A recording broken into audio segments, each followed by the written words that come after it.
L'église catholique est une salle d'attente pour aller en enfer. Où tu penses que tu es en train de prier Dieu alors que tu es en train de prier les morts. Tu es en train de prier une prière mais qui n'est une fausse prière. Inventée de toutes pièces qui n'est même pas dans les Écritures. Lisons la Bible sur cette prière qui n'est même pas une prière. Lisons Luc 1, verset 26 jusqu'à 38. Luc 1, verset 26 à 38. La Bible dit: au 6e mois, l'ange Gabriel fut envoyé par Dieu dans une ville de Galilée appelée Nazareth, auprès d'une vierge fiancée à un homme de la maison de David nommé Joseph. Le nom de la vierge était Marie. L'ange entra chez elle et dit: je te salue, toi à qui une grâce a été faite. Toi, est-ce qu'il a dit vous? L'ange la tutoie, mais on veut vous voyez. Pourquoi? Parce que dans le vous, il y a l'adoration. Dans le tu es ordinaire. À toi qui a eu une grâce a été faite. Le Seigneur est avec toi, pas vous. Troublé par cette parole, Marie s'est demandé ce que pouvait signifier une telle salut, une telle prière, une telle salut. Même Marie sait que c'est une salut. Même Marie sait que c'est une salut. Et nous on en fait une prière. L'ange lui dit: ne crains point Marie. On est en train de la prier, elle craint. Ne crains point Marie, car tu as trouvé grâce devant Dieu. Et voici tu deviendras enceinte. Et tu enfanteras un fils et tu lui donneras le nom de Jésus. Il sera grand. Ce n'est pas toi qui seras grand. C'est Jésus qui sera grand. Alléluia, acclamons Jésus. Il sera grand. Qui? Le Fils. Il sera grand. Il sera appelé fils du Très-Haut, pas ton fils. Il sera appelé fils du Très-Haut. Il sera appelé fils du Très-Haut. Spirituellement, il n'est pas ton fils, il est fils du Très-Haut. Et le Seigneur Dieu lui donnera le trône de David son père. Pourquoi ils ont enlevé toute cette adoration à Jésus? Pourquoi ils ont enlevé toute cette adoration à Jésus? Où est-ce qu'ils ont mis cette adoration à Jésus? Ils l'ont fait sciemment parce que ce sont des théologiens. Et pourquoi ils le font sciemment? Pour vous égarer. Pourquoi ils ont enlevé toute cette adoration à Jésus-Christ pour la transformer en une adoration à Marie? Parce que l'église catholique n'est pas l'église de Jésus. À la fin, Marie a adoré Dieu. Elle a adoré Jésus, mais non, on va nous dire que il faut adorer Marie, prier Marie que prier Jésus. Une grande erreur. Voici ceci. La Marie que l'église catholique vénère n'est pas la vraie Marie. Le domaine marial, c'est un monde, un département qui est dirigé par une déesse diabolique qui répond au nom de Marie Marguerite, qui malheureusement, dans la magie sainte, elle est vénérée sous le nom de Sainte Vierge Marie, Mère de Dieu. Or, c'est faux. Marie n'a jamais été la Mère de Dieu. Marie, c'est la mère de l'enfant Jésus. Quand nous prenons la prophétie d'Ésaïe, on nous parle de deux dimensions de Jésus. On dit un enfant nous est né et un fils nous est donné. Dieu n'a pas donné un enfant, mais Dieu a donné un fils.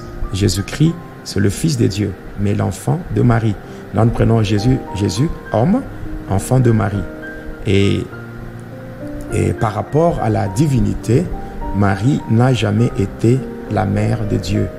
Marie, elle a reçu une grâce de la part du Seigneur. Et par rapport à cette grâce, elle a donné naissance à l'enfant Jésus. Parce qu'elle a été couverte sous l'ombre du Saint-Esprit. Et c'est ce qui a permis qu'elle puisse donner naissance à l'enfant Jésus.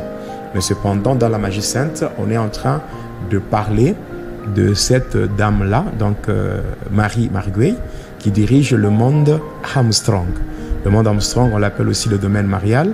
C'est le siège de la magie sainte dans le monde de Lucifer. La magie sainte,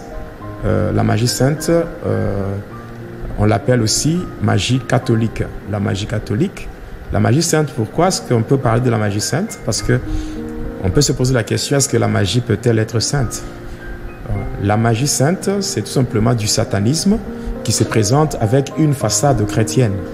Donc, on peut citer le nom de Jésus, on utilise aussi la Bible, mais cependant, le Jésus qui est cité là-bas, ce n'est pas le Seigneur Jésus-Christ, c'est par contre le PX, ce qu'on appelle Christ roi. C'est un démon qui règne dans le monde Armstrong.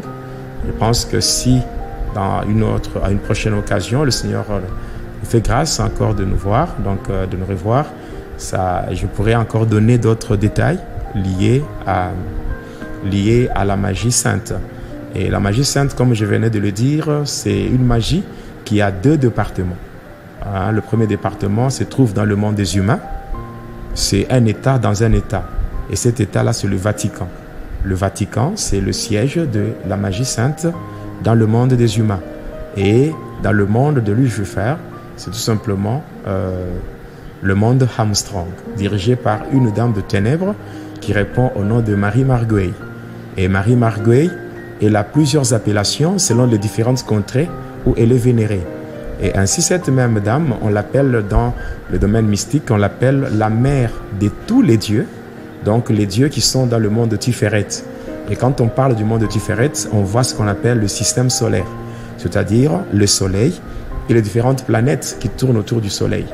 Là, ça forme un monde qu'on appelle le monde de Tiferet. Et il y a des enfants dieux qui ont été placés dans les différentes planètes. Et c'est à partir de ces enfants dieux, ce sont des dominations. Les dominations, quand vous prenez Ephésiens 6, le verset 12, Paul parle de l'organigramme du cosmos satanique. Il dit, car nous n'avons pas à lutter contre la chair et le sang, mais contre les dominations, les autorités, le prince du monde de ténèbres, les esprits méchants, dans le lieu céleste. Et celui-ci est supposé être Michel, l'ange gardien. Ce que c'est, ce n'est même pas Michel, vous le savez. Et regardez, Santeria, toute la sorcellerie. Et ça c'est la chose que j'avais, Caldero. Ça c'est Jézabel dans leur religion. Voilà comment ça fonctionne. En fait, ces statues ne sont rien du tout. Mais c'est le démon qui est derrière ça. Donc pour qu'il puisse s'y identifier, ces statues doivent être fabriquées. Je ne peux pas identifier un esprit, car nous n'avons rien en commun. Je suis un humain, et un esprit est immortel, c'est un démon. Je ne peux pas nouer de lien avec. Et donc pour pouvoir le faire, je me sers de ces statues, afin de m'identifier en elles. Elles ressemblent à des êtres humains, et il y a une histoire derrière la personne qui représente la statue.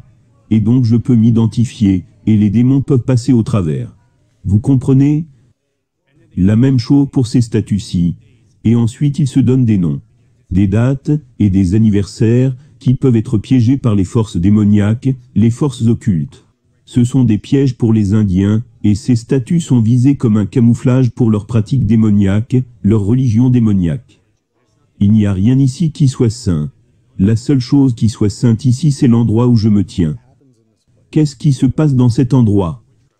Ici, dans la boutique, ils font de la sorcellerie, du vaudou, des sortilèges parce que ces démons veulent que vous achetiez l'une de ces statues pour que vous rameniez un démon à la maison. Regarde par là, des prières sélectionnées. Ils te font croire que tu pries Dieu. Regarde, j'avais l'habitude d'utiliser ces livres, prières sélectionnées, pour prier. Ils te font croire que tu fais des prières à Dieu, mais ce n'est pas Dieu que tu pries. Il n'y a rien de chrétien, rien de biblique. Les gens, qu'est-ce qu'ils font? Ils se prosternent devant des statues de Marie. Mais qu'est-ce que la Bible nous enseigne là-dessus? Ben là encore, je vous invite à lire avec moi. Nous allons dans le livre d'Exode, au chapitre 20, au verset 3, et je lis. « Tu n'auras point d'autre Dieu devant ma face. Tu ne feras point d'image taillée, ni de représentation quelconque des choses qui sont en haut dans les cieux, qui sont en bas sur la terre, et qui sont dans les eaux plus bas que la terre. Tu ne te prosterneras point devant elles, et tu ne les serviras point, car moi, l'Éternel ton Dieu, je suis un Dieu jaloux qui punit l'iniquité. » Mes amis, dans l'Église catholique, n'y a-t-il pas une statue de la Vierge Marie? Dieu ne nous recommande pas de ne point faire d'image taillée, ni de représentation quelconque des choses qui sont en haut dans les cieux, qui sont en bas sur la terre. Dieu ne veut pas que nous nous prosternons devant elle. C'est écrit. Et là, nous pouvons poursuivre dans Lévitique, au chapitre 26, au verset 1. « Vous ne vous ferez point d'idole, vous ne vous élèverez ni image taillée, ni statue, et vous ne placerez pas dans votre pays aucune pierre ornée de figures pour vous prosterner devant elle, car je suis l'Éternel votre Dieu. » Voilà. Est-ce que vous voulez contester? Donc c'est à vous maintenant de prendre la décision.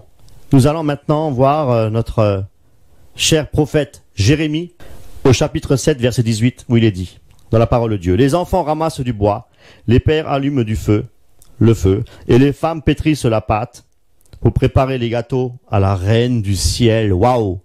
Est-ce moi qu'ils s'irritent, dit l'Éternel? N'est-ce pas eux-mêmes à leur propre confusion? Donc on s'irrite nous-mêmes lorsque nous n'obéissons pas à la parole de Dieu. Voilà. Donc voyez-vous, toutes ces choses-là vous ont été cachées. Pourquoi? Parce que on ne peut pas prêcher ces choses à la messe. Parce que si on prêche ça à la messe, plus personne n'ira à l'église. Et on pourrait fermer toutes les églises catholiques. Et puis, le commerce, ça marche bien à Lourdes. Les faux miracles de Marie, ce sont les démons. Il est écrit dans la parole de Dieu aussi que, comme le diable se déguise en ange de lumière, il y aura beaucoup de miracles, de faux miracles mensongers de la part de Satan, pour faire croire des choses qui ne sont pas justes. Je crois qu'il peut y avoir des miracles de la Vierge Marie, je le crois, mais ça ne vient pas de Dieu. Jésus-Christ revient, et il viendra, ce sera un jugement terrible. Alors vraiment, lisez la Bible, repentez-vous, et quittez ces églises hérétiques, apostates et dangereuses pour le salut de vos âmes. Étonnez-vous à Dieu, et demandez pardon au Seigneur d'avoir prié le chapelet, d'avoir prié je vous salue ô Marie, Mère de Dieu, d'avoir invoqué ces démons, la déesse Artémis, toute votre vie. Et le Seigneur vous fera grâce, mes chers amis chrétiens, chers catholiques. Il vous fera grâce et vous obtiendrez miséricorde et le salut